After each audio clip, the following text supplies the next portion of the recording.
Yeah, we're live. I just got a Wow. I just got a notification. Look at that. We're live and it's public. I think. Yep. Exactly. On a Saturday night of all things. Of all things, we losers are available on a Saturday Saturday Hey, night. I don't know about you. I think loser's a bit harsh. Yeah, it's true. It's harsh. You are what you eat. There you go. I don't know what I'm saying. It's harsh. Yeah. Yeah, that's true. It is pretty harsh.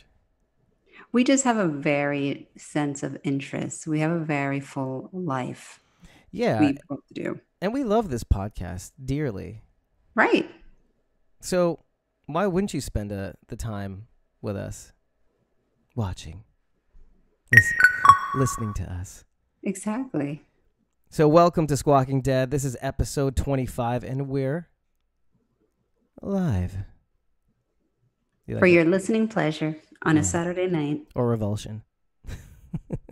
Well, hopefully not Hopefully revulsion. not revulsion. That's true. Yeah. So we're recapping episode 9. People like us, like you and me, Carol. Yep. Exactly. I like that title. People like us. Yeah, but with respect to the show, it's the context is a little different. I think you'll admit. Yeah, a little different. Little different. So, yeah, I mean, usually I start these shows off with an intro, and I did not prepare a little clever montage. But I don't have one. Carol, what happened? You tell me. Well, I don't know if I would say that there was all that much necessarily that happened in this episode. I feel like it was more of a setup, but I actually enjoyed it. I know there was a lot of chatter on the internet of people being sort of like, kind of like down on it. Oh, really? But No. Tell me more about that because I have not heard much of that. I did. I Uh, mean, I heard some people kind of say, like, well, it's a lot of the same trope, you know, we got to find this person, that sort of thing, which I get it 100%. Has it been done before? Yes. But I still really enjoyed this episode for a variety of reasons. I thought it was a very enjoyable episode for me, at least. I didn't mind the fact that it was an episode setting up the next how many episodes of the remainder of the season. I actually enjoyed it. So I mean, it won't go through like particulars and details and all of that, but I think that people were just dogging it because you know this is also the first episode after confirmation that Madison is dead. So I think a lot of people are sort of still on the, I can't believe you killed Madison. oh, Can't believe really? I haven't seen much of that actually. I've seen some. So, I mean, and I actually have a couple of coworkers that were sort of like meh on the episode also, but I actually, and they saw the episode before I did. So I kind of went into it with not the highest of expectations, but I actually enjoyed it. Yeah. Yeah. Well, I definitely enjoyed the. Yeah, actually, enjoyed is kind of a loaded term too. I It mean, is. if you look at the episode on the whole, it's a lot of pacing. I mean, there are obviously some clever things that happen throughout the episode, Yes. and it not to say that it's few and far between. I mean, you get the flying walkers, you get the way certain walkers got killed in this episode, which I definitely want to go over in time. But not too much is going on. You've got tiny little reveals that Right. if you didn't really think about it, you don't really dwell on it as much, and you don't really think about it and see that, oh wait, that's important. We should talk about that. Right. But other than that, it's as you kind of alluded to. It's kind of a setup. Yeah. We're setting up the rest of the season, and I'm glad they kind of what is it called, bifurcated this season, like Hmm. clearly. Hmm. Whereas okay, if you take season 8 of The Walking Dead, it's not as much of a bifurcation as it is like an arc. Right. It takes you from beginning to end, and it's the same story. But this seems like, I mean, technically, it's a 2-act play. Yeah. Season Yeah. 4, it No, seems to be. yeah, no, absolutely. I do. I think that's a very good way to describe it. Yeah, yeah. And when the acts themselves, yeah, I mean, you got the vultures. It's like an opera. You've got the vultures, and you've got the whole before and after time jumpy arc kind of thing going on in the first act. Yeah. And in this act, it's the aftermath. and then it seems to be it's the aftermath. It's who are you after all of the first act is said and done. And again, I know we mentioned this on episode 24. Is that who are these people? I just love the idea that the show recognizes that something happened here, and it refused to kind of allow it refuses to allow these characters to move on. Yeah. When you really think about it, and I love that because I was trying to think back to season 8, season 7, season 6 of The Walking Dead, and how in certain respects, I mean, I think also in Fear the Walking Dead, when things happen to them, it's not as if they pick up and move on right away, but you do feel that things don't linger, feelings don't linger as much. And if they do, the guy that feels them dies in the next episode or two or something. Right. Like Cliff Curtis's character, how he died. It was like, oh, his son died like only a few episodes earlier to that. Yeah. Prior to that. So it's kind of like, oh, we didn't get to dwell on that. We didn't get to feel that as much. But yeah. Yeah, no, that's for sure. Completely agree. Looking at our stream health, I'm seeing that it's not so great. If there's anybody in the chat right now that can tell us if we sound okay. Yeah, that would be good to know. That'd be really good to know. But in the meantime, I mean, I don't know if I can mess with the stream settings mid-record. Let's see, stream. No, we're locked in. We're locked in. We're ready to go. We're doing this. You can't pull back now. Oh, God. It's now or never. It's just a crappy streamer. That's it. That's it. By the way, before we get into it, I want to say that I have a piece of Walking Dead universe news. Oh, yeah. Good. Because I was going to bring up some things too, but go ahead. So Stephen Ogg apparently is joining a series on TNT. And that series, why, do you already know what this is? Of course I do. I have his Instagram, but go ahead. I mean, so they need to know. So he's going to be in the TNT drama Snowpiercer. Uh-huh. Now, it is a running joke among myself, my husband, my sister-in-law, and my brother-in-law, all about Snowpiercer. You can't bring up Snowpiercer among us, because you'll get a collective like eye rolling of everyone in the room, with the exception of my husband, who was the one that suggested we watch Snowpiercer. Oh my God, I'm that guy. Were you? So no, I didn't watch it, but I'm like, I remember distinctly. It had to have been I think my 26th or 27th birthday. And I was like, let's just go watch a movie. And I made all my friends watch About Schmidt. Oh, God. The Jack Nicholson movie. Yes. And everybody walked out of there going, what in the F did you make me watch? Yeah. And it's your birthday and I love you, but no, why? I will never do that again. About Schmidt at least had some sort of depth to it, because I saw About Schmidt. Yeah, but my friends don't. Oh, well. not to poop all over my friends, but I mean, well, certain friends for certain things. Right. Yes, exactly. It's what it is. Exactly. But live and learn. 26. Yeah, exactly. Especially at that age. But we were vacationing down here in Florida before we moved down here, and we were all just hanging out, and we were trying to find something on Netflix to watch. And my husband was like, oh, this movie had great reviews. Well, I don't know what reviews he found on Snowpiercer, but okay. So we were like, sure, put it on. This movie is a serious mindfuck. Like Snowpiercer, I don't even know. I still don't understand the premise of Snowpiercer. I don't understand. You're going to have to try, because I have no idea. It sounds like a book, right?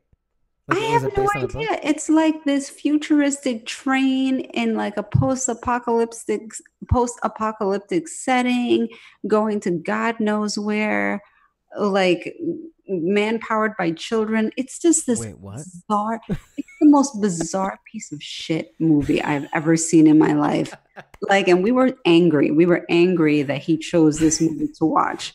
And to this day, if you bring up Snowpiercer, we all just kind of roll our eyes and say, you are never allowed to pick the movie that we watch, because Wow. that thing was horrible. And when I saw that they're doing a series, I'm like, who's watching this? Who's watching this movie? And how did this movie get this cult following that now there's an actual show dedicated to this? We're gonna have to get him on to at some point, just to kind of because he's not here to defend himself right now. No, I love Stephen Ogg, and I mean Stephen Ogg is amazing. But like when I saw Snowpiercer, I was like, "Are we talking about the same thing?" But when I saw his caption being like "all aboard," I'm like, "We really are talking about the same damn movie. Like it's the same. We really are." I want your I'm like, husband to retweet that and just say, no, "Hey, Carol." I don't. He doesn't know. I'm gonna send it to him. Like I'm gonna text him. Like I took a screenshot of like Stephen Ogg's post, and I was like, because I was like, this can't be, Woo but it is. woo. I was like, oh my god, such a horrible movie. Oh, that's so great. But I mean, I still can't tell you what it's about. Oh, And not in a good way, because there are movies that like I don't know. I can't like there's some movies that if you ask, like if somebody were to ask you, well, what's it about? Like you would have a hard time, but it doesn't necessarily mean it's bad. Like one of right. my favorite movies is The Big Lebowski. But if somebody were to ask me, well, what's it about? Like That is a really good question. Like, what would you tell them? Like, the only thing I could say is a guy comes into this guy's house, pees on his rug, and all hell breaks loose. I, That's it. you'd have to give me a couple seconds, just because yeah. Like, how would, if I never saw the movie and I came to you and I was like, well, what's The Big Lebowski about?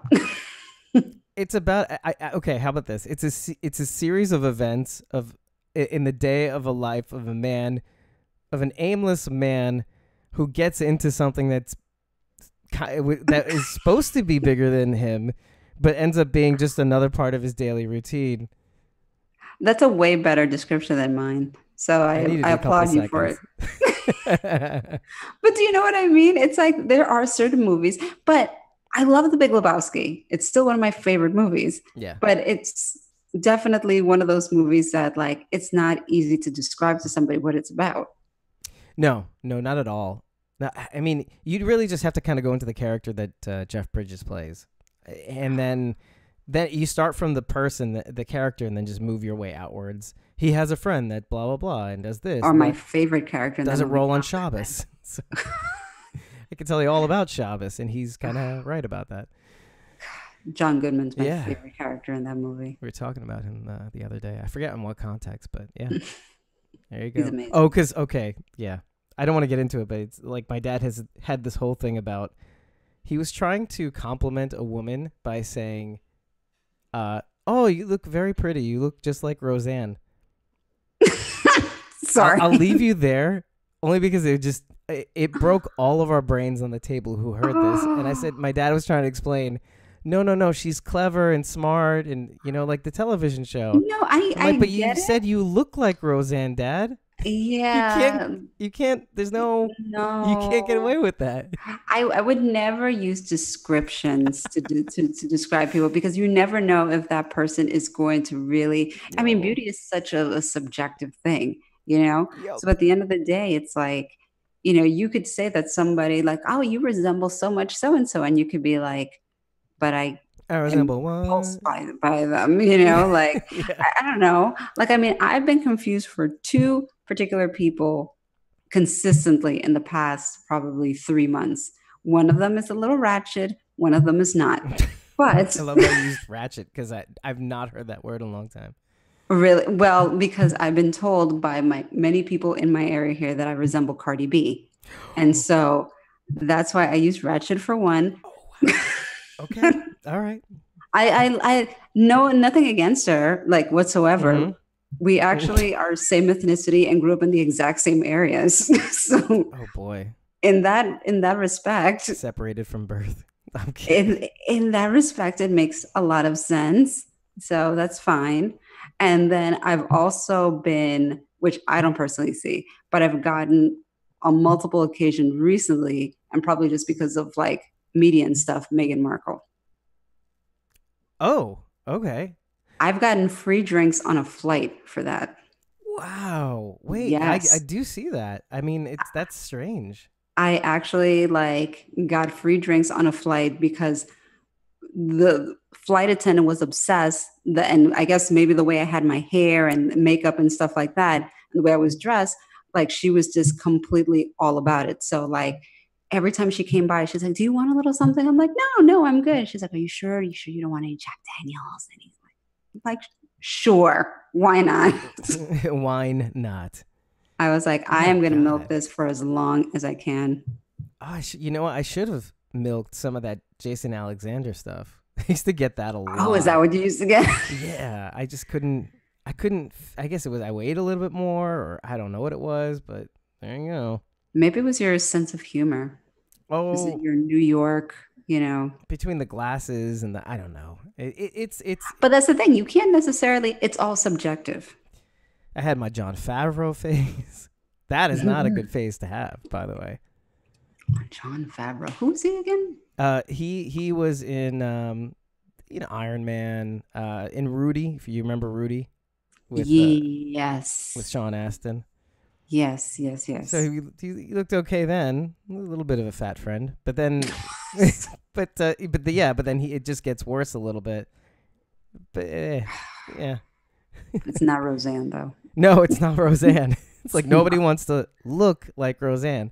Even skinny No, Roseanne now, like still nobody no. wants to look like. I feel bad, but what do you want? No, like there are some people that, you'll take the compliment and you'll run with it, Yeah, yeah. Like even Cardi B, I was like, I'll take it. That's fine. Yeah, I would too. If I was called Cardi B, I'd take it It's too. like, I'll take it. That's fine. I know how to twerk. And that's what I'm saying. That's the first thing I think of in my head. And I'm Yeah, like, you have to. I'm just like, see, this is why I use the term ratchet. I will I'm say like, this much: there is you do have. It's kind of like if you just took those two people, Meghan Markle and Cardi B. That's you. That's kind of okay. That's it's kind of that's it acceptable it comparison. is acceptable comparison. It's all in the same family of ethnicity. So I get it. It all makes sense. Yeah, So, but it's just funny. It's that is funny. funny. I never realized that until you pointed it out. No, I get Cardi B from my local like supermarket and pizza shops around here. And I've gotten Meghan Markle on planes and when we went on a cruise. Oh wow, It's wow, very funny. that's so great. And then, but then it's like there's Eddie. Yeah, well, it's so funny, yeah, because like he's sort of like, okay, well, that's cool. He should just dress really nice and just kind of follow behind you. Well, it's funny because like when I was told this, like on because I wasn't with him on that flight. I was on my Was way it to a business? work. Hmm. Yeah, it was a business trip. And so when I finally got to my destination, which was Seattle, so it was a long flight. And so when I got to Seattle, I texted Eddie and I Finally told him I got. was like, yeah, I had a good flight and just landed. Flight attendant was obsessed that I looked like Meghan Markle and stuff. And he was like, that's cool. And I was like, yeah, but I was like, you mean to tell me I could have married a prince? Ditch Like, this zero and marry a hero. he's like, meh, meh. But Oh, yeah, sad it's Eddie is sad. no, No. no, Well, but hey, it's look at his angle. He got to marry a princess. no, Uh, of course, uh. exactly, exactly. So or a twerkstress. I'll take the princess. I'll take that. I mean, I don't think you have a choice. Yeah, I'll take that any day of the week. You kidding me? Yeah, I Oh my mean, whatever gets me the free drinks is what I'll take. Whatever, Right? exactly. Whatever gets me the free drinks, exactly. Like, and it was funny because like the first girls that mentioned it on the cruise ship that we were on, and obviously this is a tangent, this has nothing to do with fear. Like it was like a drunk None of this has bachelorette to do with party. fear. None of this has to do with fear. It was like a drunk bachelorette party, and they like, belligerently and aggressively came up to us and was like insisting how I like looked like her, and turned to Eddie, to my husband, and was like, you know, you should be very thankful that she's your wife and whatever. And I was like, you see that? You see See, that? You learn. see, see, see, appreciative. That's what they're saying. Oh, that's really good. But but yeah. So Stephen Ogg is going to be in Snowpiercer. All aboard. Oh, when I saw that, I was like, God damn it. Boop, boop. I hate that movie more than like, Children move the let's get this train moving. I guess because it's yeah, piloted by children yes, or it is. conducted, right? Is that the right Oh, word? Engineered. I don't even know. Poo I mean, poo. it was, I have no idea what the purpose of that movie was whatsoever. I still don't to this day, and it's been years since I've seen that movie. And I thought that that ship had sailed and had been buried. But I The think it's ship one of had those. sailed and is sunk. Yeah. I think it's one of those movies that's so awful. It has like a cult following. You know those movies like that they're just so bad. Like they are. Like Well, there are certain there's movies. like movies that are I don't know, not intentionally bad, but they're so bad that they have a cult following. Like The Yes. Room.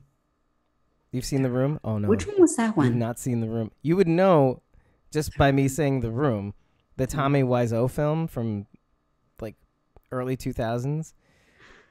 Oh, Oh maybe I boy. haven't. This movie is so bad that it's like it's like hilarious Oh God. Yeah. because it's so earnestly made by the creator and protagonist of the movie.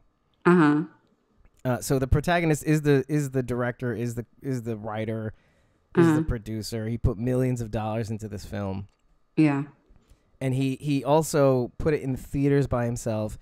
And So he believed in this yeah, and thing. it was a huge bomb. It did not make money, but then people like kind of rediscovered it, and then in like internet culture, it kind of breathed a new life. So Mm-hmm. so whatever it is, whatever this success story is, it just the so bad it's good. It's like the quintessential. It's so bad. It's good kind of It movie. yeah. Yeah, and there are those movies. It's so bad it's good. I mean, I can't think of many off the top of my head, but But this doesn't sound like one of them. it was not good. I mean, it was just awful. Like I, there's I no redeeming quality. It wasn't even funny. oh no, it was not funny. It was not funny. The joke was that Eddie made you go. No, That's the thank God joke. it was on Netflix. Oh, thank God. Yeah. Yeah, no, if we paid money for this thing, we would have been livid. We'd have been We like, I think this is grounds for divorce. we would have like And I lost get it. custody Because I mean, automatically. I'm going to text the screenshot to my sister-in-law Eddie and my brother-in-law and show them this, and I'm going to highlight Snowpiercer in that caption, It's a shame they're not in the live chat right now because and they're gonna shudder. They're gonna shudder. right, they're gonna use emojis to display their PTSD over this Yeah, movie, yeah, because I'm or sure like that use gifs, right? yeah, because they forgot probably that this thing ever existed, and it's like, oh no, it's been resurrected. Yeah, yeah. Speaking of resurrect, On that note, we're resurrecting the dead, the living, and we're also resurrecting this thread. yes, we're getting the train back on that track. No pun intended. All right, so To let's start the Snowpiercer. show from the top. I love how amused with ourselves we can be, and we're live. So how about And that? there we I'm go. giving you all the middle finger, as if this whole conversation wasn't giving everybody the middle finger. Hey, you can't see me, but there's two of them up. Yeah, Oh, it's good. It's God. good. It's Uh, good. okay. So, all right. So, I don't really know where to start. I kind of wanted to go linearly, but and then I'm realizing there's this episode kind of is more thematic. There are like a couple of themes that are Yeah. operating in this episode. The one thing that I want to kind of just cover and just bury, Yes. kind of like Snowpiercer, is the beginning scene is pretty cool. There's like this one shot pan effect Yes, of the yes. sign moving and you see the walkers eating the horse. And Right. my mind, when I was doing the second watch and starting to write notes, my mind immediately wandered to to the conversation that we had about Rick in the first season of Horse. Yeah, Him yeah. not being on it, but then some Kari Payton and Tom Payne are using that, sharing that horse basically, apparently. And then I was just kind of like, okay, who cares? And then It's like, oh my God, they're eating a horse. and then I see like them eating the horse. I'm like, is this a direct FU to The Walking Dead? Who cares about the horse? I know it could be. That so in essence, that is the first season horse, and the walkers are eating it. That's all I have to say about that.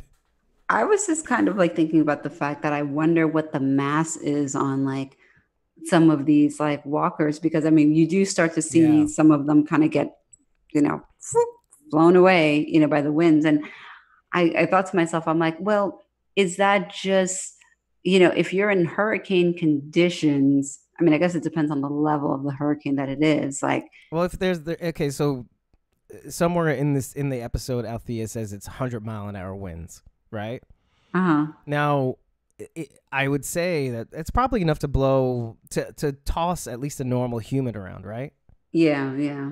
Like at least tumble around, not like blow away, right? Am Right. I wrong? I don't know. I would think so. Because I wonder, like, Wait, we're I'm gonna live. We look can that do up right this. now. Like, I no, I'm gonna look up and see like what category hurricane that is. Category, hurricane categories. So, how many miles an hour would it take to blow So let's a see. normal human? Okay, so let's see. There's a Oh my scale. god. It would only take like 45 miles an hour to start blowing people away. Oh For wow. a So person who I, weighs 100 pounds, it would take a speed of 40 to 45 miles an hour. wow. So 100-mile-an-hour winds. There you So go. if you're like nearing 200 miles, I guess there's a like a physics experiment here. Yeah, But I'm no, because assuming a walker's at like about 100 pounds, right? right, because they're emaciated. Oh my god, so they could blow away, right? Yeah, they could based on that. I mean, I'm seeing that a hurricane that's 100-mile-an-hour winds. It's like a category 2 Yeah. hurricane. And I'm seeing here like 64 miles an hour. That's wow. Is it dry? Is it lighter? Is it super moist? So that's a factor too. Yeah. That's crazy.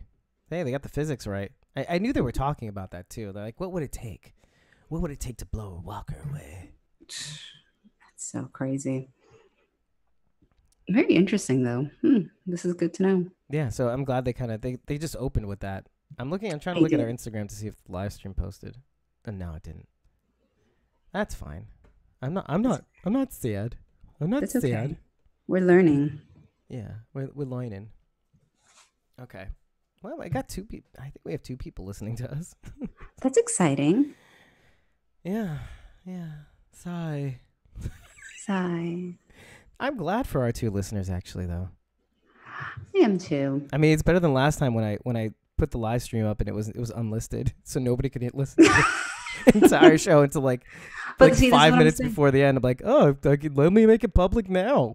But see, this is what I'm saying. It's like the public knowledge. We're learning as we go along. Yeah, I'm even using OBS over Hangouts on Air, so that's live and learn, Live and live and learn. loin, Exactly. live in loins. Mm-mm. Okay, so here's another thing I noticed in the beginning was that they're using the cool little intros. They're still using the intros for this entire season. The little They montages. they're cool, but at the same time, I gotta say, I'm a sucker for what do you call it? Like consistent, like kind of theme music. Like, you know what I mean? Oh, I love the music. Did you like the tunes from this season? No, The intro. the intro with like for the new intros, it's fine, but I think it's unexpected for a show that's like post-apocalyptic horror. It's almost has almost like a westerny twang to it. Well, yeah, It's which is fine, but it's very different than the what gothic-y kind of right Bear synth. McCreary intro as The Walking Dead, but it's definitely different. Well, I see that's the thing. Like you remember the first 3 seasons, they were still using Yes. that. Right, And they were right. from LA, so I guess that kind of makes more sense, right? But then as they I moved guess that's a good on, point. Yeah, they were in that region, and now we've moved over to Texas. So oh my maybe. god. Like can you imagine if they used some sort of like Mexican music when they Oh, were that. how many seasons were they in Mexico? Like 2?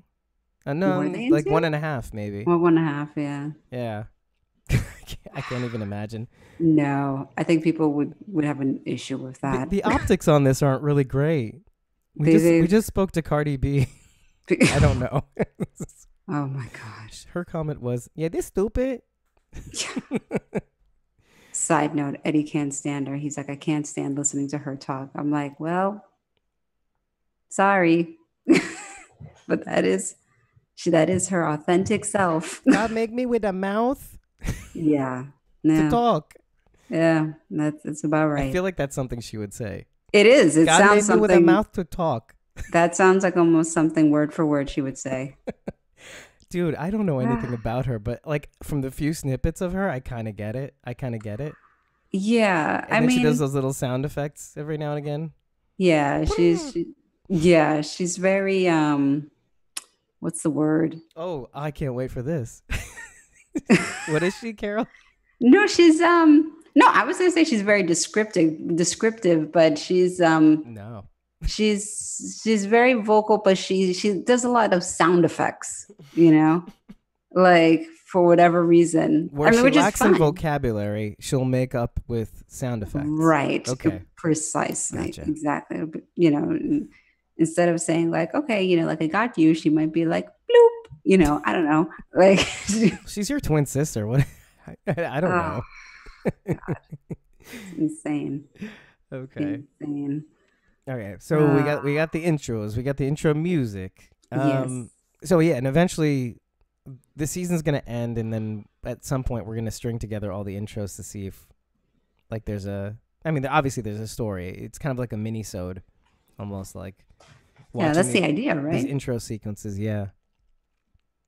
But yeah, so the first scene that we get after that hurricane intro, like mid, in medias res, that sort of thing with the Right, van, we get Morgan, and he's kind of packing up. He's preparing for this journey that we don't know about. Like he's just kind of preparing a whole bunch of supplies. right. By the way, I love the fact that we show protein bars. Yes, the peanut butter protein bars. Hmm. See, we both wrote that down. I was like, throwback to clear. It's great. Yeah, to Clear, to the joke with Michonne, the whole thing. Hmm. The beloved popcorn socks are there too. I love those little like nods, you know. Yeah, yeah, but it's kind of as if I felt like when I was looking at him pack things up, there was like an element of his life laid out before him almost. Yeah. Between the I peanut butter protein bars, the popcorn socks. I like that shot, you know. I mean, in general, I like a lot of shots like that when you have like let's say an assortment of things and you take like that sort of overhead shot. And I like that they kind of did something like that because it does kind of seem like that. It's like this is his life basically right here, you know. Right, and it makes sense to us because when he finally says it, and he says it to Maggie. She goes, "What if I take you there? What if I take you to Alexandria? Remember that whole life that I alluded to that you don't believe? Mm-hmm. Yeah, I could bring you to that life." And Yeah. and it floors all of us. You don't see. Did you No. even have a feeling that I don't think it No. entered our mind that Morgan would be anybody? And this is, I think, a key point because in our minds, I think I think we both thought Morgan was here to stay. This is where he belongs, Right. right? Yeah. I never in my mind even considered the possibility, Of him coming even back. whenever there's been talk about like, oh well maybe the worlds will collide or whatever, like Oh, right. Yeah, and yeah, yeah. I never really thought of the possibility of it kind of ended at the point that okay, Morgan's on Fear now. And that's it. And it Yeah. kind of ended there. But I never really considered the idea of, well, wait, will Morgan come back? And then it kind of blew my mind because, you know, throughout the episode, he talks about like his friend and how maybe he was right and all of this sort of stuff. And I'm just like, oh my gosh, well, how sad would it be if Morgan does come back only to come back to a dead Rick? You know what I mean? Knowing what we know of what's going to happen Oh, on right. Walking Dead, I Which, was by like, the way, Morgan was, sorry, not Morgan. Lenny James was asked, "What if Morgan were to come back and Rick was gone? What would that do?" I didn't get to read or see the video clip regarding this, but he had said it would literally rock Morgan's foundation to know oh, that of course. Andrew Lincoln that Rick was gone. Yeah, I mean, because the thing is, like, he speaks with a lot of confidence, even when, you know, they talk about like, you know, when he talks about going back to Virginia to Alexandria, and they're like, oh, well, you know, they might not Oh, be right. there. He's very confident, like, no, they'll be there. Like, they're, you know, he has the utmost confidence in Rick and his, you know, and his crew that like they'll be fine, you know, like Yeah, so. Yeah, I could see and we how. agree, right? Yeah, yeah. But like if If he were not to for your come comic knowledge. No, well, because at this point, the comic knowledge is like pointless It's starting to because reach an apex. it's Well, even starting like to with The reach. Walking Dead, it's starting to reach Yeah, like a finite.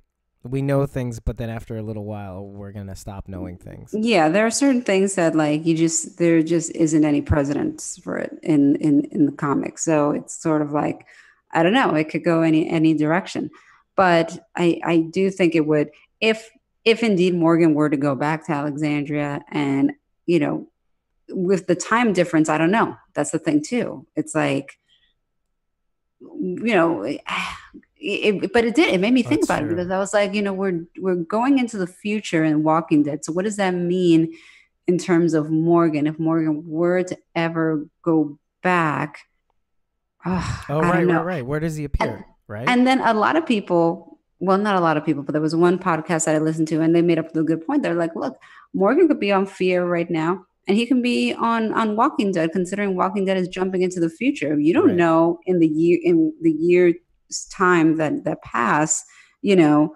like if Morgan came back And and then whatever. goes I'm again. like, yeah, I mean, it's actually good for them in terms of it gives them flexibility Yeah. in terms of like how you want to play how you want to play this necessarily. Oh But yeah, especially since they haven't filmed the back 8 of TWD season 9. hmm Anything is possible, right? sure. Oh boy, my mind is reeling because I just can't. I think it's like to me it's like almost a foregone conclusion that he's not going to be a part of it.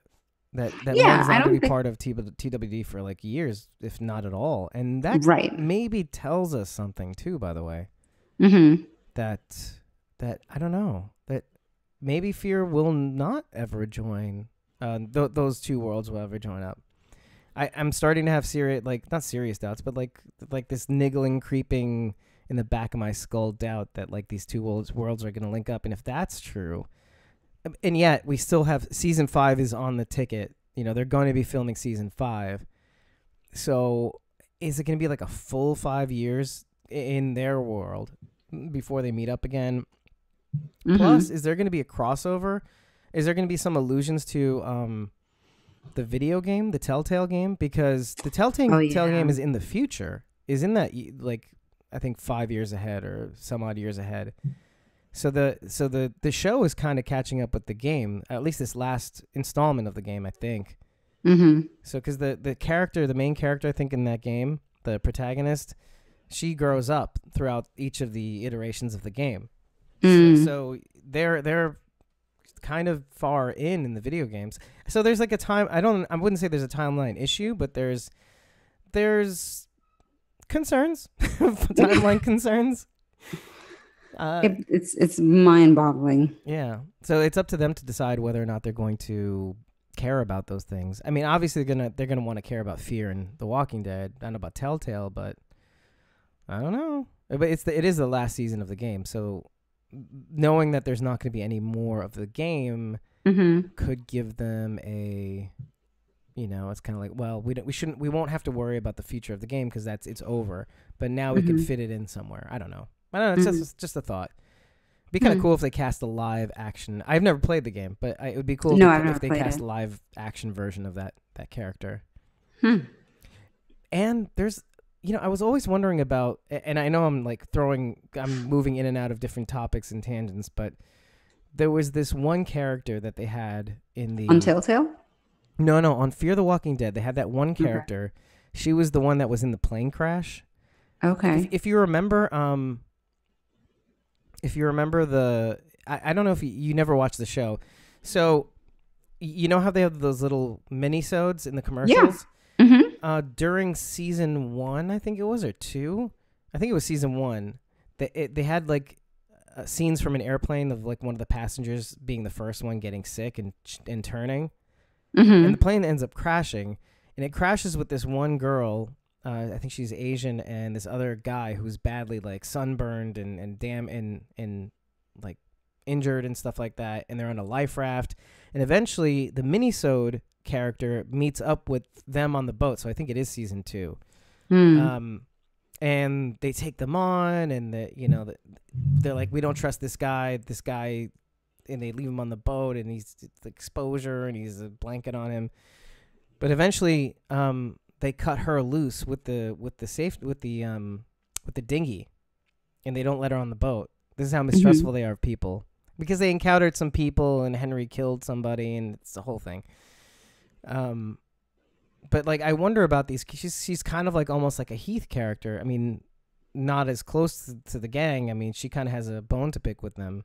But I wonder what happens with her, because I don't know. I kind of liked the character, and I kind of liked that she could have been on the show. I think she was even on Talking Dead too, by the way. Oh, okay. Yeah, this is how, like, you know, they kind of built her up, and then I guess they didn't use her again. So I don't know. Just thinking out loud.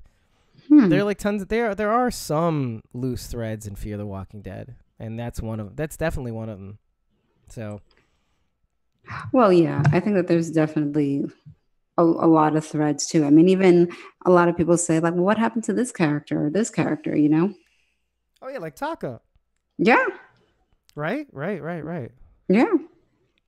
It makes me wonder if he'll show up again. Yeah, because we talked a big game about Taka, and like, he has not shown, and yeah, I don't think he will, because it seems like there was a huge time like a 1.5 year time discrepancy between the time they left Brokejaw, the dam, and then, you know, finally made it to the diamond and all that stuff. And even then they were playing with time too, like a couple months between. Oh no, a year. So maybe it was 1.5 years, 2 years and a half, something like that. So Taka's not been in the picture for a long time.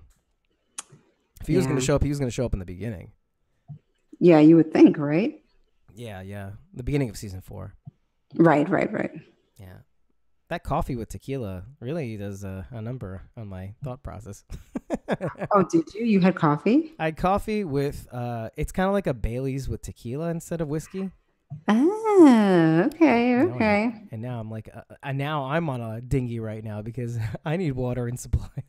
Oh my God. Are you like alert though? Like, do you feel, because I find that tea does that for me. I'm hot right now. I have to like, really? I have to literally like reach back to the AC that's in this room and turn it on, or like lower. Oh my God.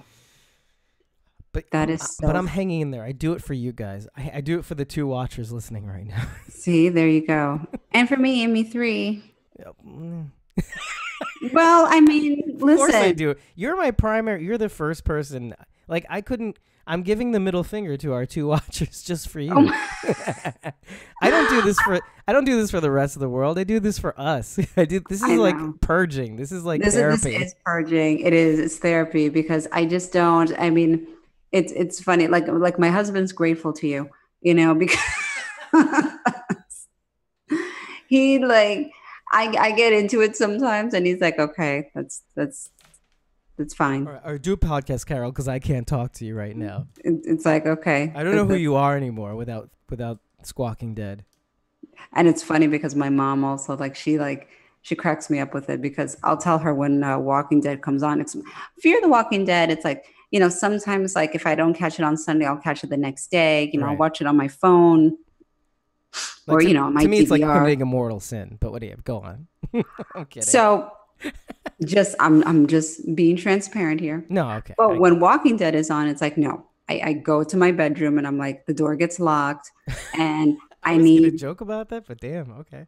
No, I do, and I ask my mom. Lit, right? I ask my mom, because she takes care of the kids. I'm like, I need 2 hours, just 2 hours by myself, so I can watch this and pay attention to what goes on. And my mom always calls it the monster show. She's like, is that your monster show? I'm like, yeah, it's my monster show. Yeah, it's a monster show. So what's your favorite Yankee candle? So what is the Walking Dead candle for you? The scented candle? Is it lavender? Is it? There is no candle. It's funny. Like I just basically make myself comfortable. I have a snack. I have like Lionel Richie comes on. Some tea. Hello. Like I get myself comfortable. I'm like, okay, I can watch this. No, because you have to pay attention. It's not one of those like BS shows that you could just have in the background. That's like my daytime television. Yeah. You know? For sure. Like the moments that I regret the most are when, and this is why I don't like, I like watching the first watch without taking any notes, because it's kind of like I want to be there. I want to be present watching the show. And then later on, of course, I'll watch it again to be more technical, and I'll make notes in my head of, oh, that's important, that's important, oh, that's interesting, you know. But even with Fear the Walking Dead, I mean that's where I'm at with the show, at least with this season. I mean, there's a little bit more. There's a little bit more meat to this season. There's some things to watch out for. Yeah. For Yeah, sure. for sure. So speaking of that, so we have the stage set up with Morgan leaving, Maggie being really interested in what Morgan has to offer. I think, like if there are communities, it sounds to me that I keep saying Maggie, right? I said Maggie, not Althea. In my notes, I'm typing Maggie, like Maggie Grace. I know. It's so hard not to throw you off. I know. So Althea can't resist this, and to me, it seems as though Althea, like out there, at least in the Southwest, maybe, is a lot rougher. Like in respects where you're talking about land masses that are more sparse. There's a lot less people in terms of population, maybe. Mm-hmm. And it seems like she's not had a really good time meeting groups of individuals. She kind of just meets bits of individuals along the way, not really whole communities. Right. So I think to Althea, this kind of opportunity is kind of like a once in, or at least like the first of, many.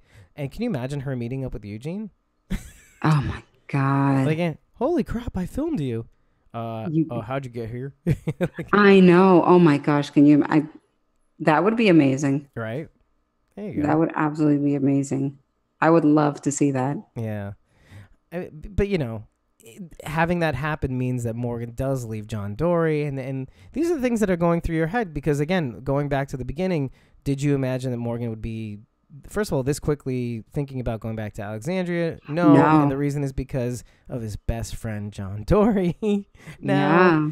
And, his friendship there, his kind of affinity for Alicia, and I think recognizing that something inside him, and we're going to talk about this in this episode, is that Alicia is showing signs of being a Morgan. And we could talk about this now, actually. Mm-hmm. Alicia has lost her mother and has lost her brother. Morgan had lost his wife first, then his child. Mm-hmm. He loses people, then he loses himself. Yes. Alicia's just lost the people. She went on a vengeance quest. She stopped the vengeance because Morgan really stepped in, kind of like Andrew Lincoln, like Rick Grimes stepped in the first time at least, and that didn't quite work out until he met Eastman and the whole thing, and then came back, and it's still kind of not great. But Alicia having that Morgan character really, really understand what it's like to have lost and to be able to stop her the first time. But I think Alicia's still kind of in it, and she could be what Morgan was, whom I don't really think is anymore. That's an interesting juxtaposition right there. Yeah. Yeah. So, it's a very interesting relationship there. Yeah, what's your take with Alicia right now? I mean, okay, let's go into the story with her and the AG Lumber Company, AGL Lumberyard. Yes. Because when Morgan meets up with her and talks to her about heading out to Alexandria, you're strong. You can meet a community. You can be a part of a community with strong people. I think that would be good for you and the rest.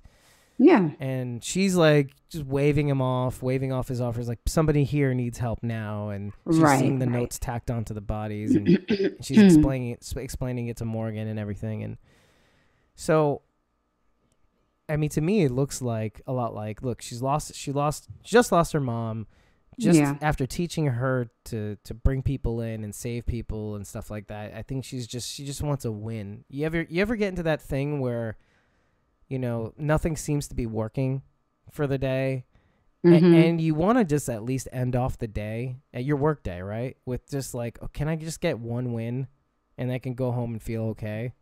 That sounds like last week. Sure. Sounds like me. Yeah. Yeah. Yeah. That sounds a lot like what she's going through. It's kind of like, I just need to first of all, she needs to make up for, I think there's a part of her that's almost regretful about the vengeance quest. Do you know what I mean? I think, yeah. I mean, I think it made her lose her brother, I think that she's trying to figure out her place in this crazy world. And, she is trying to figure out a way to kind of determine like what's my purpose here. I lost my mother, I lost my brother. Like what, where do I go? Like what do I do? I What does mean, it mean? yeah, like where does she go from here? I mean, side note, I gotta tell you, I would be 150% stranded Luciana. A Really? Okay, hundred. let's talk about that. Cause Dude, Luciana was basically doing what I did all throughout high school. wow. Like laying around. The only difference is that I would have headphones plugged into the radio system, Right. listening to music. That was all I did. I mean, I studied too and obviously did well.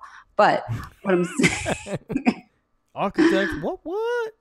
but what I'm saying is that like if you came across in this post-apocalyptic world a freaking Texas mansion, which is like a mansion times 10 because Yeah. it's in Yeah. Texas. Yeah. It's like a freaking compound.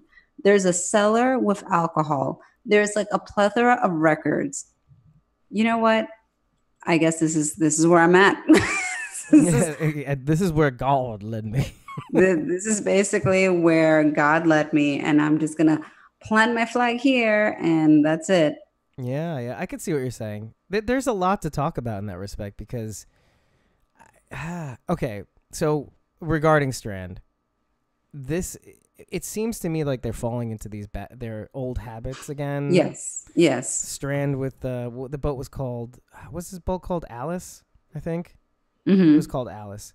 His yacht that they were in season 2 on. And that lifestyle and having these backup contingencies like going to Tijuana and meeting up with this guy, and they get to the guy and they find out he's dying, and Strand has had to kind of get beaten down again and again and again. And you're talking about a guy who's been a con man. He's been hustling his whole life to kind of get to where he is. So all his life has been hustling. Hmm. And so it was hard enough work to change who he was to be that good guy that burnt his hand in the fire, saving people, his friends, from the oily burning walkers and stuff like that. It took a long time for him to get there, to get to that point. And I think losing Madison, his impetus for being that person, and it's something that Ian Goldberg brought up in Talking Dead, and it was, and I'll bring it up now. He says revenge is what binded everyone together. So you have to remember, after the diamond fell, Madison died. Their sole purpose was to get revenge on on the vultures, basically, for putting them in the situation where they lost their friend, their mother, and June, by extension, Charlie for killing Nick, Right. that whole thing. Once that quest was over, I mean, they killed the vultures really quickly, but it wasn't enough for them, No, if you think about it. because you can't bring. It doesn't bring her back. No. I mean, it's a hollow victory. No, very hollow. And so once they decided to put their guns down, they sat by the fire. And you couldn't really tell immediately on episode 8 where things were going to go.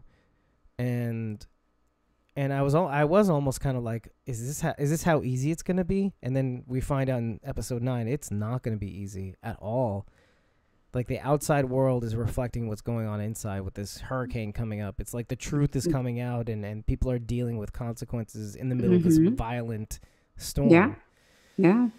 So, yeah, it's so Strand falling into his old habits is kind of interesting because every time he does this, it just, I mean, from the dam, the whole thing with the dam was him trying to control the situation in his old way, his old con man sort of way, in order to secure the future of him, Madison, her children, etc. Because he loves Madison, but he wants to use his old world talents to kind of influence the future. And in the end, it really caused a lot of problems. And even though Madison forgave him, he knew that, he's got a lot to make up for. Yeah. To be a decent person. So yeah, it's they're licking their wounds. I mean, essentially, they're rudder. It's like Ian Goldberg said this also. They're like rudderless. They just no direction. Mm-hmm. And where Alicia could be stepping in and giving them that direction, being the Madison, being the strong one. You know, she's dealing with her own thing. Mm-hmm. It's just a mess, and it really does. This is really like a Morgan episode, though. At the end of the day, I feel as much as a lot of the acting chops goes to Alicia and Strand, Morgan is the key to the future of this group, I think, at the end of the day. Yep. I agree. Yeah, because I mean, it seemed, and Alicia has the line, essentially. She's basically saying, yeah, you know, you could stay too. Yeah, you could help fix us too. Why do you feel like you need to leave? Why do you feel like you need to, you're a part of this group too, and you're leaving? You know what I mean? Yeah. I mean, that's the problem with Morgan, though. It's like, I feel like he builds these relationships and then he runs from them. I'll make friends and then I go away. Yeah, pretty much. Pretty much. Oh, man. Yeah. So, I mean, Alicia's right, though, right? I mean, you can't just pull in your old habits. Everybody's pulling in their old habits where when things... Actually, Ian Goldberg says this again, and this is very interesting. He says... He says these exact words. He's kind of like... I wrote a lot of notes. I don't know if you could tell. Yeah, well, okay. They lose people and they lose themselves. Morgan and Alicia. I forget what it was. I'm sorry, guys. Just gathering your thoughts. Yeah, I'm gathering my thoughts, people.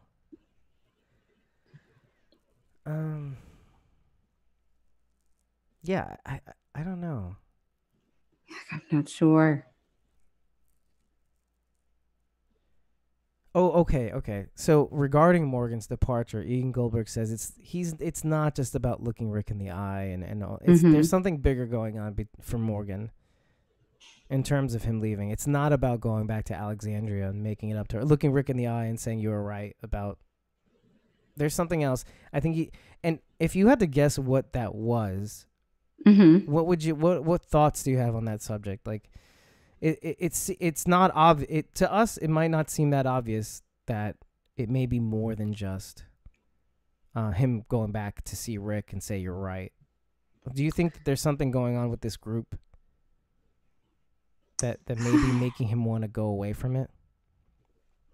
I mean, I think in general, when he starts building attachments, he naturally wants to kind of isolate himself and run away. I don't know necessarily why he wants to do, but it doesn't seem like he wants to run away. Like he wants to go back. Like it's not just sort of like, I need to be alone from society. Like when Carol was on that kick and she was like, I can't be around people, right. Like, you know, that. And she just wanted to be alone. So it's not necessarily, it doesn't seem like he wants to be alone. He wants to go back. So I don't know if maybe seeing all this kind of makes him, I don't know, like wistful of like the bonds and like the relationships, like values that relationship more, seeing how crestfallen they are over losing Nick and losing Madison. Maybe it kind of makes him think, oh, you know, like I really care about those people, you know, maybe I shouldn't take them for granted. Maybe, I don't know.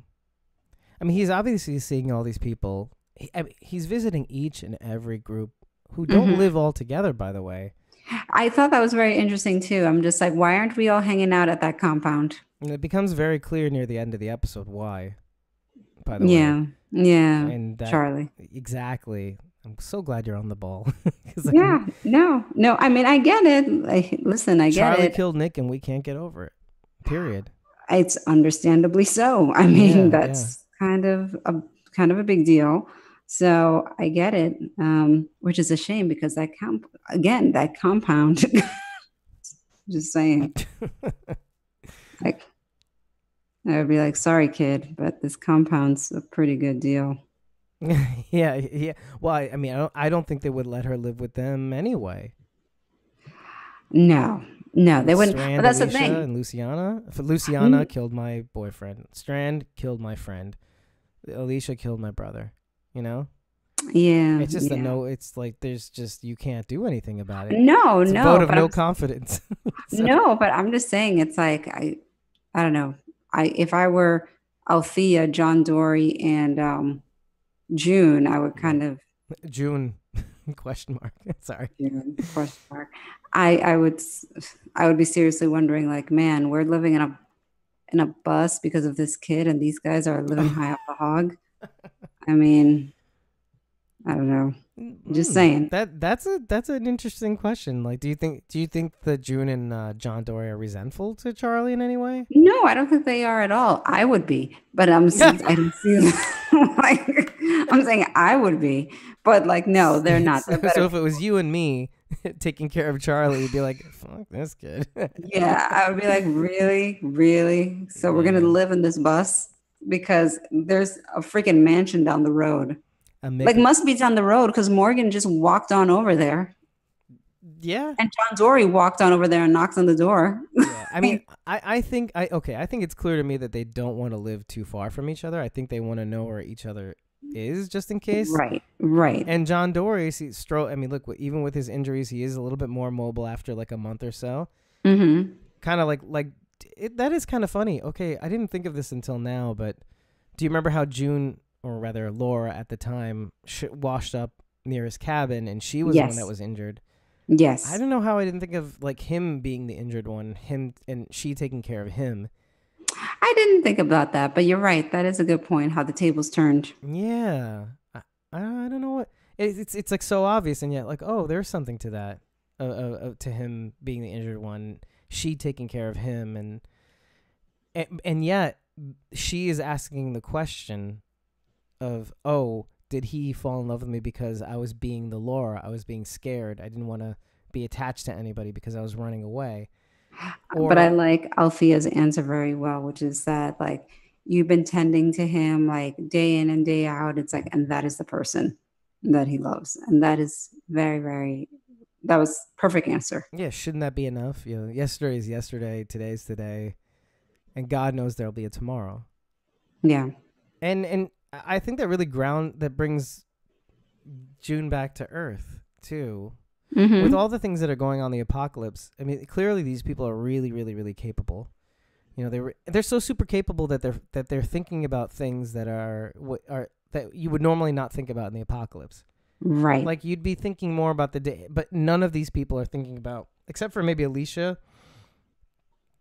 None of these people are thinking about the day to day survival. No. Strand's drinking. Luciana's this. John Dory's trying to heal. June, on the other hand, yeah, and June is thinking about who am I with this love relationship, and yeah, they're doing the basics and they're not really thinking about the survival. But Mm-hmm. I mean, yeah, it's just this weird thing where like, who thinks about love during the apocalypse? No, it's a luxury. Yeah, yeah, It is a luxury to be able to even consider something like that in this state. yeah. Okay, so yeah, I wanted to talk about Charlie a little bit though too, because there's there's something there. She's not talking, No. and you can easily see why. She, when she was talking, she was kind of trying to manipulate the group Mm-hmm. in the beginning half of the season. Right. So there's something about not talking because maybe she's afraid that I don't know, like maybe she's just doesn't want to make them upset, doesn't want to make anybody upset anymore because she did so much harm to the group. She did so much harm, and we don't know necessarily how.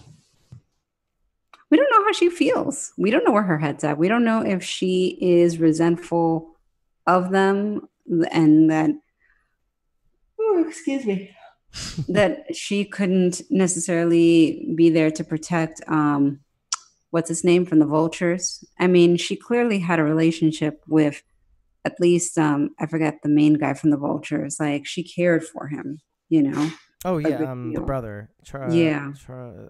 Ennis. Yes. Like she cared, quite a bit for them. So I don't you know, you don't know if she's mourning her own loss. Oh, Who that's true knows? too. I didn't think about that. You know, Wow, like, I mean, they could be mourning Madison and Nick, but she could be mourning her own loss of them. that's true We don't too. know. But there is like a telltale sign. And okay. I'd always been struggling trying to think of whether Charlie really cared about the group or not, because at the end of the day, she did two things. One, when what's his name? What's Kevin Zeger's character's name? There's Ennis, and then there's What is? Yeah, the head guy from what the was his Vultures. It's name? the guy he plays. Oh, Let me see. I'm gonna yeah. try and look it up. You're gonna Google. It's like so bad. Like I know Kevin Zegers, I just don't know the character's name. Let's Ennis see. and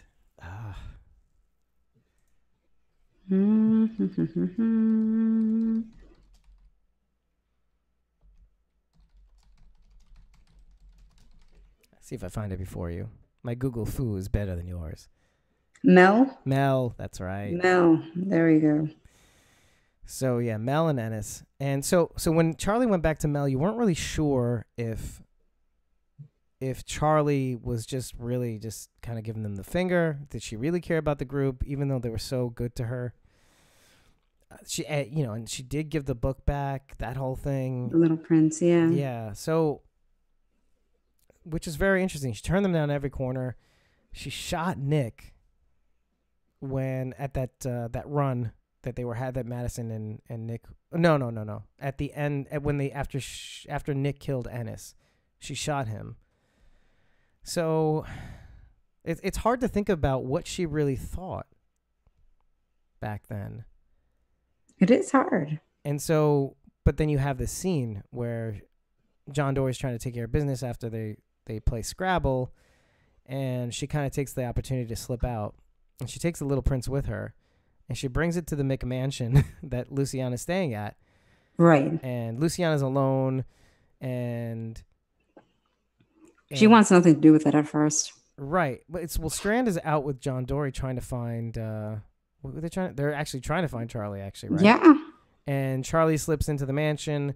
She leaves the Little Prince book with Luciana, and Luciana has this interesting reaction. Well, obviously, she comes in at first, and yeah, like you said, she's like, "What are you doing here? What do you want? I don't want you here. What are you trying to ruin now? That sort of Right. thing." Right. I think she says, it's like, haven't you done enough? Right? Haven't you done enough? Exactly. And so, what? Let me see. So yeah, Luciana freaks out. But inevitably, once she sees the book, she decides to go after her too, Right. which frustrated me because they left the door open. I was like, Like as a New Yorker, I'm offended by this. I am. I'm like, you can't just close the door after you. Just shut the door. I'm like, now it's been breached, and now it's there goes the McMansion. So it's that part of you that wants to stay home and just listen to music again. Yeah, I You totally would. personally. I personally would have been a combo of Strand and Luciana. I would have been in the cellar and with the records. I thought it was a very well done scene when you do have this walker that breaches, the security and gets in, and Yeah. Strand notices it, and it's like coming up behind Luciana, and you get this shot, and you just see Luciana just kind of in her world, like just swaying to the music, while Strand is like trying to kill this walker like behind her. I thought that was awesome. Just because she was in a zone. And when Denai Garcia explains that scene, it's just the most hilarious thing because she's like nodding her head with the music and like side to side and all that stuff. Mm-hmm. But she's explaining there is no music. I'm pretending to nod my head side to side, pretending to ignore whatever's going on behind them while the cast and crew are in front of me, filming me head on, and they're kind of trying not to laugh because of Strand. It's so ridiculous. Yeah. It's just the acting process is just so funny. It is. It's hilarious. But I just thought it was so funny because she was just like swaying to the music. But I can see why she would leave the door open and all that stuff too, though. If you think about it, like you look at these rudderless people, they're having a hard time. They're not doing well. And the second you find something to latch onto, which I believe Luciana has found when Charlie leaves the book, I think Charlie leaving the book is kind of like let's say a cry for help for me. Like, oh, this isn't me trying to F your life. this is Charlie saying this with the book. This is me trying to F your life. This means something. I'm sorry what I did to you. I think that was her message the first time around when she dropped the Little Prince book off. It's like, nothing personal. I appreciate what you did for me. But here, I wanted to personally give you this back to you, that sort of thing. I think in this case, she's doing the same thing, but it's kind of like, I'm sorry I hurt you. I didn't mean to. I don't deserve this book. And I think this is a cry for help. Or at least her way of saying, I know you have no purpose, but maybe you can read this book. Yeah. And you can see that you're the one that's lost, and like, maybe I care about you, that sort of thing. Or by the way, it could also mean that she read the book, and this is her way of thanking her, saying, I read this book, here it is, I had it on me the entire time, that sort of thing. Because you have to remember, like, the stadium went down in flames, so where did she get the book from, right? Right. So yeah, she had it on her all along. Right. Let me see, a Little Prince. So what Danai says about that book on Talking Dead, she says, Charlie is trying to save Luciana with the Little Prince, just like Luciana was trying to save her back there in the stadium. Right. So and I think that was like a kind of like lights on moment when she gets the book and she runs out, and she doesn't care. I think she just kind of runs out barefoot. I don't know. Was she? Yeah, she just kind of runs out there trying to find Charlie in this storm. Wow. If I remember right. And I think that's kind of interesting because I think we're used to seeing Alicia and Strand kind of be the one to get into action, whereas Luciana, we're kind of, I think for her to come online first and wake up and find purpose again, I think that would be kind of cool to see her rally everybody else. Right. I don't know. I always feel kind of nervous about Luciana because, like, her character's always been on the kind of outside sphere of everybody else. Yes. They kind of just brought her into into this season. Like, where did she come from? I thought she was gone. Right. Remember, that's what I was kind of confused. Yeah, everybody was. So to have her have like a little bit more importance, a little bit more prominent role, maybe in getting people back together, I think that'd be kind of cool. Kind of bring everybody together. I don't know. It'll be interesting to see. Okay, so here's a couple points that I kind of want to hit on while Althea, I was about to say Maggie again. Althea and June, they're going out and they're trying to, what were they trying to do? Why did they go out again? Because of Charlie? Who? I forget. Althea and June, they go out and they try to... They went because basically they saw like walkers washing up along the river. And so the concern was that there was something going on, and that's what was causing this influx of walkers coming down. So they went to basically scope it out, realizing when they get there that it has nothing to do with that. It's this storm. They see the migratory birds and stuff like that. They're like, I ain't no migratory birds. That's so creepy. That is really creepy.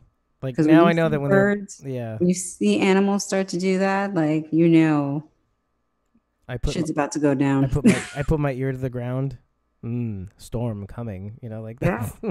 Yeah. It's no joke. But yeah, something happens along the way. Now, obviously, we already kind of got into the discussion that she has with Althea about who she is with John. And I think all of them are really having this conversation in different formats. Like, Strand, who am I? What is my purpose? Is my purpose to just be blitzed out of my mind, drinking every day? Is this the way it's going to be? I think this is what he thought it was going to be when stuff started going down, like him on the boat, out there on the water, and then not a care in the world can go to hell. And he's falling back to old patterns. But I think everybody's more or less asking the question. Even Luciana asks Strand the question when they're patching up the fence. She's like, is this how it's going to be? Is this how... Is this it? Is this what it's going to be for the rest of our lives? And he's pretty much like, yeah. Yeah, while I figure out this question, I'm going to get bombed out of my brains. Yep. Yeah, it's kind of like a purgatory, isn't it? Kind of. It's neither here nor there. Yeah, exactly. Neither here nor there. They're living in this lap of luxury, so it can't be that bad, but they're kind of living under this wallowing sadness kind of thing, like, and all the while having no purpose. Like, it's kind of like they lost their compass. Their center cannot hold, and they can't seem to find where... I mean, like, when you lose essentially your leader, the idea person, and you're just kind of following her lead, and because I mean these people were also self-improving while being led, towards this kind of interesting future. So when you lose that, what happens? Mm-hmm. So I don't know. It's just a thought, but yeah. So when June and Althea are on the road, they see something. They see this box, and I think this box has more significance than what we think. So the box has this thing where it says, let's see. Here we go. It is. Yeah, you know what I'm talking about? The scene with the box. She says, and Althea films the box, saying, it says, yes. Take what you need. Yeah, which was very intriguing to me because I'm not sure what this is leading towards. Mm-hmm. Yeah. Okay. There we go. Yeah. Find a box with toys, which is weird. MREs, protein bars, and water. So, like, is there another benevolent traveler out there? Well, I give any in the Walking Dead universe, you have to look at everything with a highly skeptical eye. Exactly, and that's kind of what I'm saying. Like, I don't think this is something we should keep our eye off of. No, and we do know that there are new characters coming about, and are these characters benevolent, or are they people like us, quote unquote? Right. Like that Strand says. Yeah. Trying to trick people. But, like, that's the thing, could there be other benevolent people? I don't know. I mean, especially meeting the vultures. That was bullshit right there. Well, I mean, that's the thing. And that's where they're coming from. They're kind of feeling like, look at what we encountered with the vultures. And, it doesn't give them much confidence in terms of, other groups or like Alexandria when Morgan was trying to sell that to them, Oh, yeah. Oh, man. Good luck, Morgan. Yeah, good luck with that. No guns. What? Oh. So, yeah, so this is kind of like, I think this is kind of like one of those teasers of like what's to come. I do think it has something to do with these new characters. I don't know what their angle is just yet. Yeah. You do see in the teasers that one of the dude in the wheelchair has a shotgun like at Morgan's head. He says, "Can you lower that?" He goes, "Sure thing," and he just lowers it to his gut. So I'm kind of intrigued by. I know there's at least two main characters and another third character that are coming in, but so yeah, I think it's important to keep an eye on. Also, by the way, when Alicia and Morgan get to the lumber yard and they find out the guy is gone, she freaks out and she's kind of feeling failure. But before that, I love that scene where Morgan and her devise this plan to drop all the lumber on the crane on all those walkers. I thought it was awesome. A nice little clever way. It was like dispatch them. It was like something out of a cartoon. Like Super Mario Brothers. Yeah. How do we get all these Goombas flattened? Yeah, it's like let's just like lead them here and then bloop, just flatten them. And that's Morgan's plan, by the way. He's like, I got a plan. I learned this from Super Mario Brothers. Yeah, he did it. I mean, yeah, that was pretty awesome. Boop, boop, boop, boop, boop, boop, boop. It was pretty impressive. I was like, yeah, pretty cool. Yeah. I like clever walker kills. It's just something to look forward to. Yes. Stylistic walker kills are definitely. That's the whole reason on Talking Dead they have their like in memoriam area just to kind of cover like all the cool walker kills and human kills. And human kills also. Yes. But yeah. And then also like the whole mechanics. So we're gonna see. I think we're gonna see more walkers in the wind next week. I think. Oh yeah, I think so. Right. I think so. Yeah. I think for sure. Yeah. So that's something to look forward to. And then also, like as we discussed last week, was we're gonna add. There's fun to have during the storm, but there's also gonna be fun after the storm. So there's gonna be a flood. I mean, that's part of the teasers next week. They talk about Alicia does run into Charlie in this place she's trying to take shelter in, this house. And it's kind of like, I feel like it's one of those almost, I'm not going to say Twilight Zone episodes, but it's kind of like a Hitchcock Presents episode where she's going mad, and just after this episode with the guy she couldn't save, and it's kind of like, what are you doing here? Are you here to get me? Are you here to Right. kill me? He's like the talking Tina doll, except Charlie is neither a doll nor does she talk. Yes. So, yeah. So I don't know. Is it coincidental that they end up in the same house? Is she imagining Charlie in the house? That's really weird. Yeah. Yeah.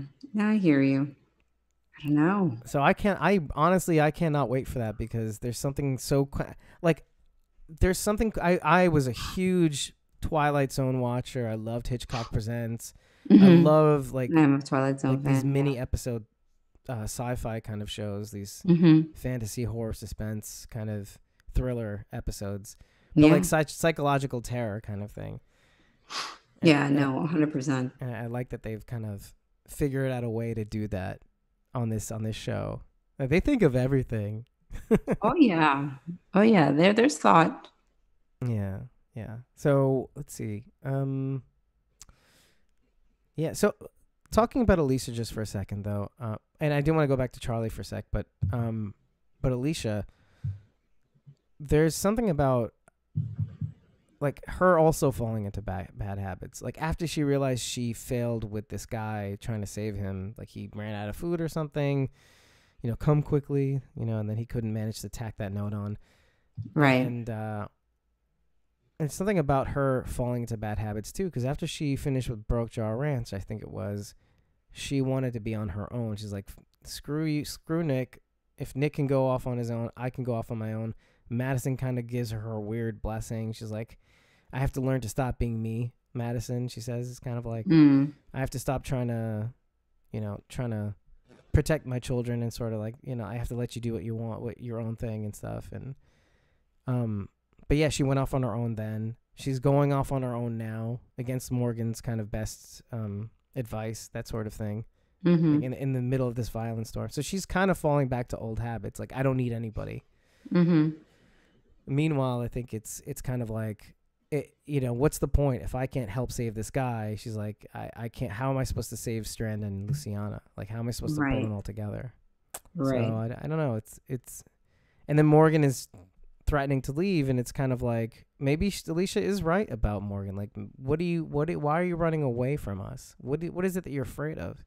Right. And that's it's kind of going back to the question I asked, which is, is him going back to Alexandria really about confronting Rick and saying, hey, I'm sorry, you're right. You were absolutely right, and I did need you, and I did need to be a part of the world.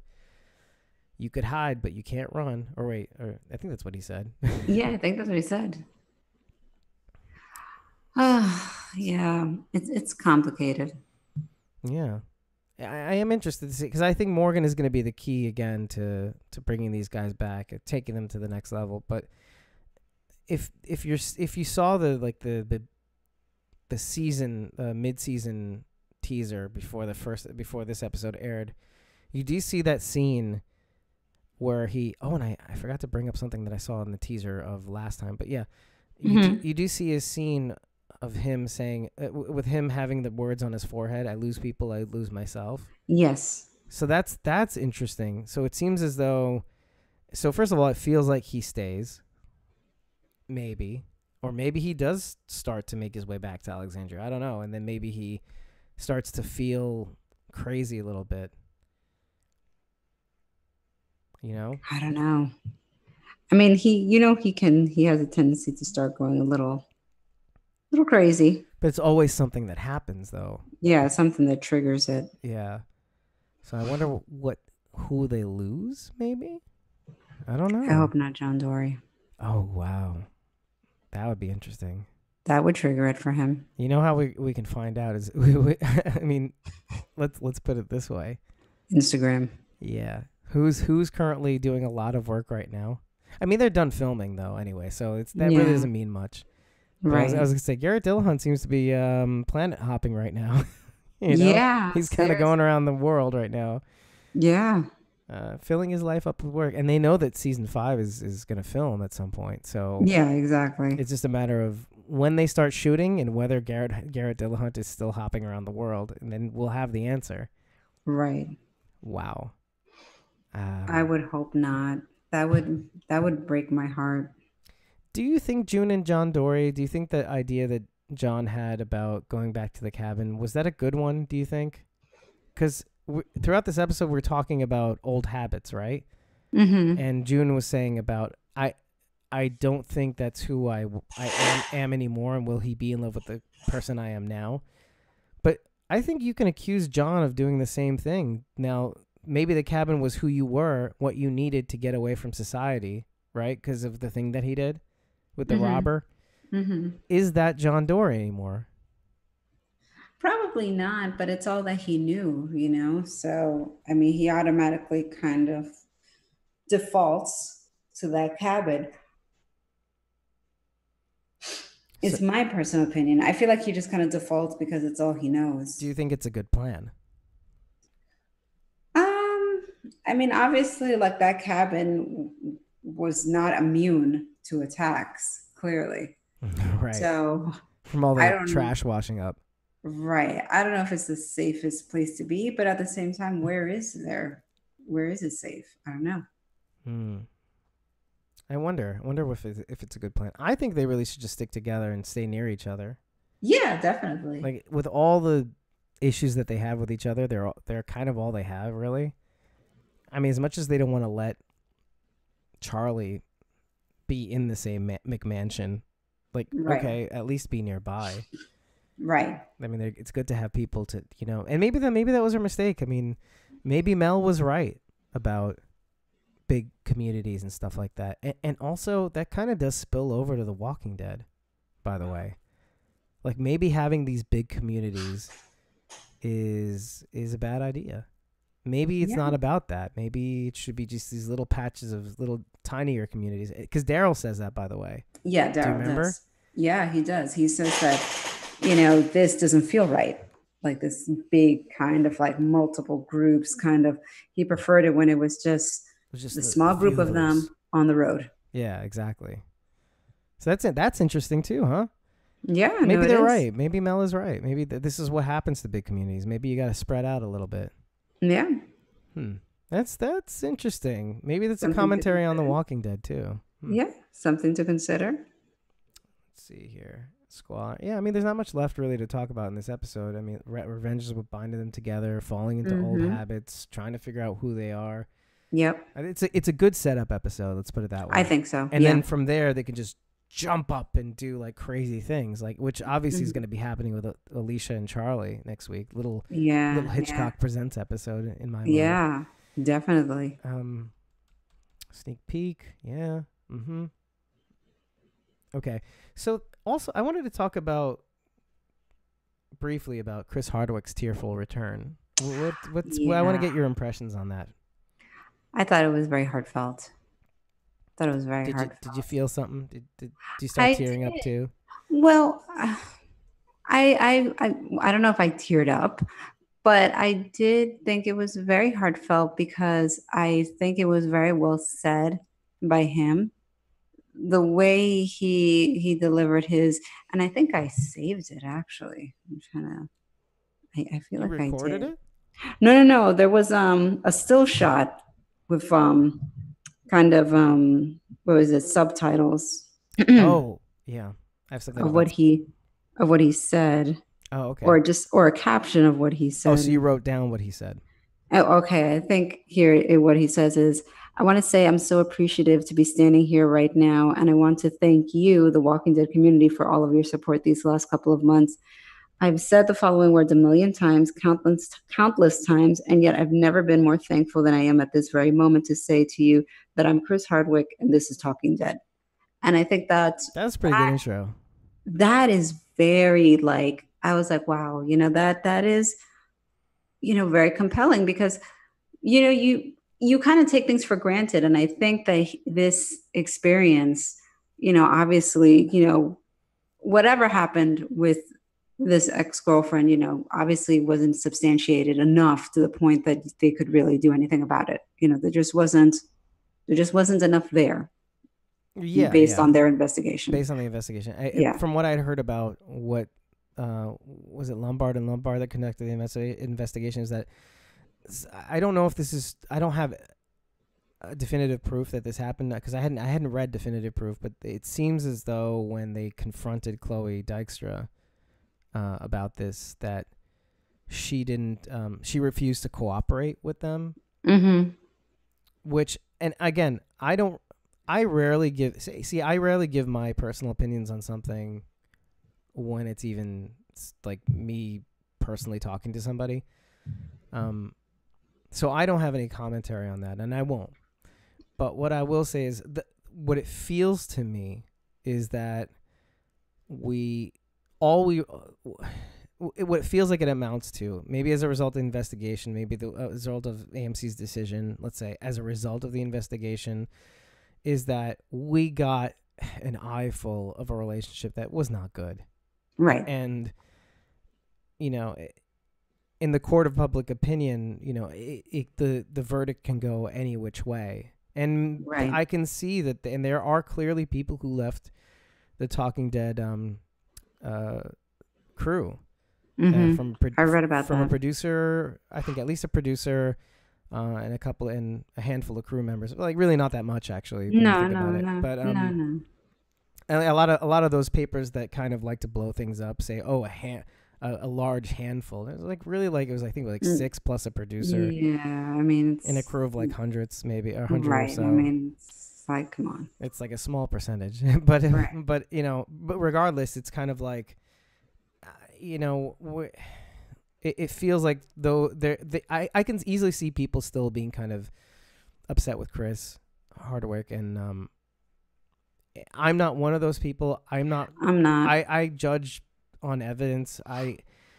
Obviously I read everything, and it wasn't good, and it just felt like heartbreaking, and at the end of the day, Chris chose not to say anything, and in the way that I obviously, I mean, he seems like somebody who is, you know, he's very conscious about, at least now, let's say now, he's very conscious about the way people live their lives. Don't text. Remember that every time he ends the show, except maybe this time, I don't remember if he did that, but like, don't text and drive. He's really conscious about the way people live their lives. He wants people to be safe. He wants people to be happy. Maybe that wasn't always the case, you know. And if you remember, Chris Hardwick was it the fat guy and the little overweight chubby guy in what was that show that was on MTV? What show was he on MTV? I forget. He was on MTV? I think he had like this show on MTV, Road Rules, I think it was. But Road Rules? No way. But he's like a self-deprecating comic, you know, end of the day. And that has changed. Like, he kind of evolved to be, I mean, slightly self-deprecating, but like more of a nerd comic, leaning into that. And then, and it's clear to me, like even from even from Chloe Dykes' perspective, is that he was very had zero self-confidence, and maybe like the sketchy things that they did while they were in their relationship was a result of him having poor self-image and maybe control issues. So you check this out. Yeah. Oh, what you saw? Singled Out is a Singled dating Out. game. That's what it was. Yes, it's a dating game show that ran on MTV from 1995 to 1998. The original hosts were Chris Hardwick and Jenny McCarthy. Go figure, huh? Jeez. Look at the way their careers ended up. I mean, that's really weird, isn't it? Like Chris Hardwick. I mean, if you want to like compare, you know, one became like an anti-vaxxer. And the other, we're not even going to go there. we can't. It's not in our sphere. Okay? It's not in our sphere. And look what he became. I mean, he became like a nerd comic, like this really high profile. He founded Nerdist, which is all about nerd fandom and stuff like that. And then he found a niche. Yeah, and he became the host of Talking Dead. Yeah, you know, and it's kind of like strides. And look, obviously he's evolved. He looks a lot healthier. If you look at pictures from Singled Out. I know. Yep, you see it too, right? I always regard him as that. So, wow. And then again, it's not like to knock people that are overweight, but it's just kind of like he was a very self-deprecating person. In any one of his like appearances, he was very self-deprecating, and it was funny, but it was also kind of like, okay, I get it, okay. And then to see that he's like that in real life, you know, in not the most flattering way. It just seems to amount to prosecuting him for being for those two not having a great relationship. She obviously isn't immune from that, by the way. Right. And I mean, it's one of those things that I've always said. They both had issues. there is a fine line between being an asshole and being a sexual predator or a Yeah. rapist. Yeah. Like, and we have to kind of discern between those descriptions. And it's very, very critical that you do, because you don't want to torpedo someone's life and career and friendships and relationships in general over pinning some sort of moniker on them that may not be really reflective of what the case may be. So, Or them as a person on the whole too, by the way. right, right, exactly. So, at the end of the day, I was one of those people that was really, really hopeful that it was going to work out in the way that it did. I mean, I was already anticipating it wasn't. I was Yeah, me already, too. thinking, okay, Yvette Nicole Brown is going to be the new host, and that's what it's going to be. So I was actually kind of surprised when it came out like, nope, everything was cleared. He's back. You Clear. know, it clear. Morgan cleared it. Yeah. Ugh. But I mean, but I'm glad it did, and I thought that it was very heartfelt. I thought that he's very, very appreciative of being back. I think he's very, very appreciative of the support he's gotten, because he did get a lot of support. There were a lot of people that were in his camp in terms of just regular, regular fans that were, very much supportive of him. Well, it, So, it seems clear just from the intro, and by the way, I even noted when he was going to commercial, like I could easily see him taking those words for granted. By the way, like mhm, we'll be right back. Those mhm, words, we'll be right yeah. back. You could see him pause, like, or just appreciate in his eyes. He's appreciating those very words. He's very Like, appreciative, you can see that. we'll be right back, including me. So, like, you know what I mean? Yeah. No, he's very appreciative of being back in his role again. It's abundantly clear. Yeah. It's very, very clear. And I think it's very sincere. Yeah. By the way, we're watching the chat if anybody's on the stream right now. So if you guys want to say anything, just feel free. You've got free reign. It's free reign. It's not like we're ignoring you. So No. No, you're not part at of the all. show too. By the way, we're so used to it just being you and me. It's I like know that is true. like I you know. guys can be part of the show too. So let her Yeah, rip, really. for Um, sure. but yeah, so that I'm glad we spent a little bit more time on that, because I feel like we needed to give that a little bit more clarity. Because I wrote in my notes, it said Chris Hardwick's tearful return. I was like, let's spend a little time on that, because I think it was important. I definitely did feel the weight of probably what was going on throughout the entire ordeal. Yeah. Of what he must have been going through. Because I feel like I've kind of been there, not exactly there in different iterations. I've had In what messy. sense? I've had messy. I would even classify abusive relationships. Hmm. Mainly one, but it's this whole mess of things where you've divulged certain things about that relationship to best friends, and then those friends end up, after this messy ass breakup, they end up still Mhm. hanging out with them, and Mm. there's like this, and that's like the least of that. And when you feel like you don't have anybody to turn to, Mhm. when Mhm. things like that happen, it's like, oh my god, my best friends are still hanging out with this person. I'm here alone.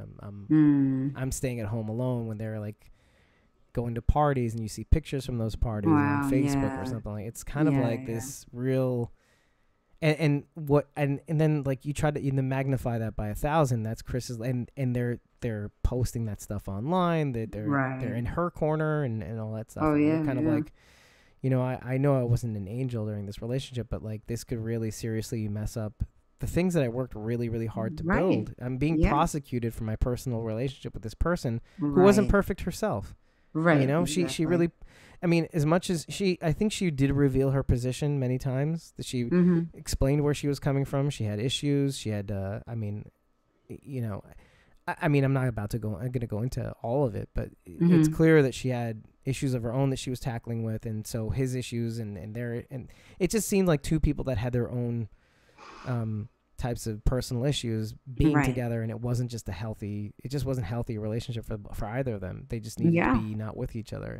Right. And then that thing that was already bad that they both went through together, and they finally broke off.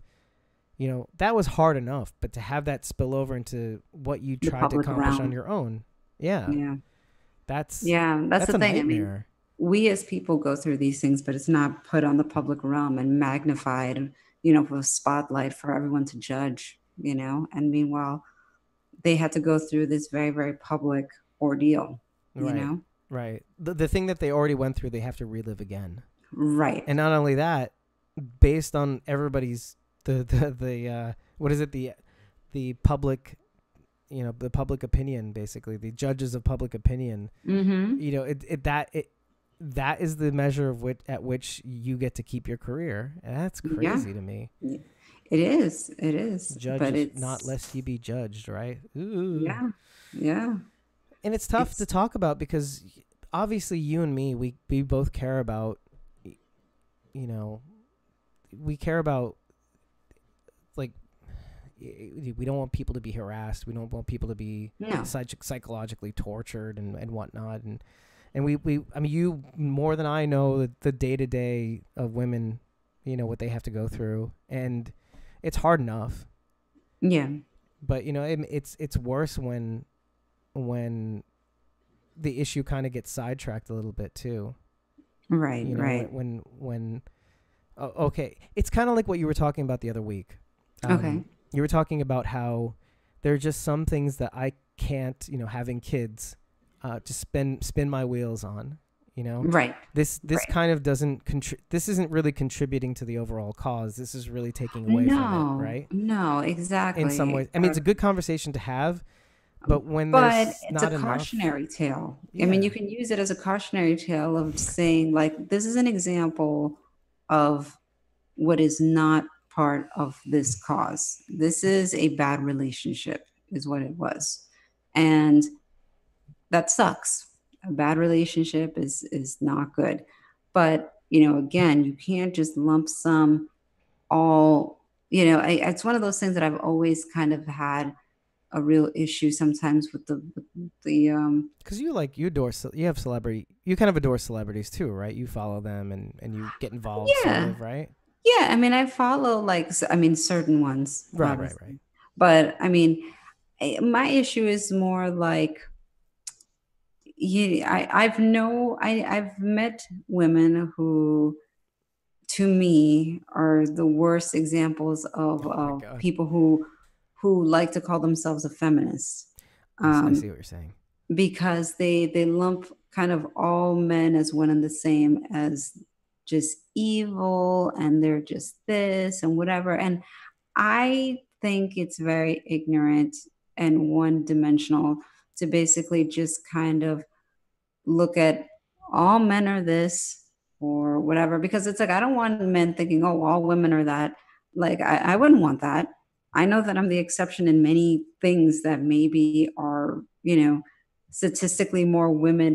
There are many categories that are like, well, most women do this. It's like, but I may not necessarily fall in those categories, and that's fine. There's exceptions to everything. So I don't think that you can do that. And that's why in this case of, the Me Too movement and sexual harassment and all of that, we have to really kind of look at the situations and understand the differences. It's not all one and the same. Like, I can look at Chris Hardwick's situation and say, okay, this is very likely could have been just two damaged souls and troubled people in a relationship that just was completely toxic, you Right, know? right. And that's horrible, but that doesn't constitute a breaking of the law. And that does not merit for this man to lose his livelihood and his career that he's built. Like, Yeah. because he was a shitty boyfriend.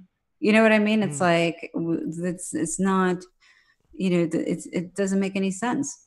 Now, if there was an instance of rape or things like that, absolutely. Then you're talking about, you're in another realm, which is a different Well, story. yeah. Even in this conversation, even in this realm, like there are some people who will equate what, and obviously this is the worst part about all this is that Chris chose not to tell his side of the story Hmm. because Honestly, I have feelings about it. I would say that on a purely emotionless level, that is a smart move to take, because to be honest, Right.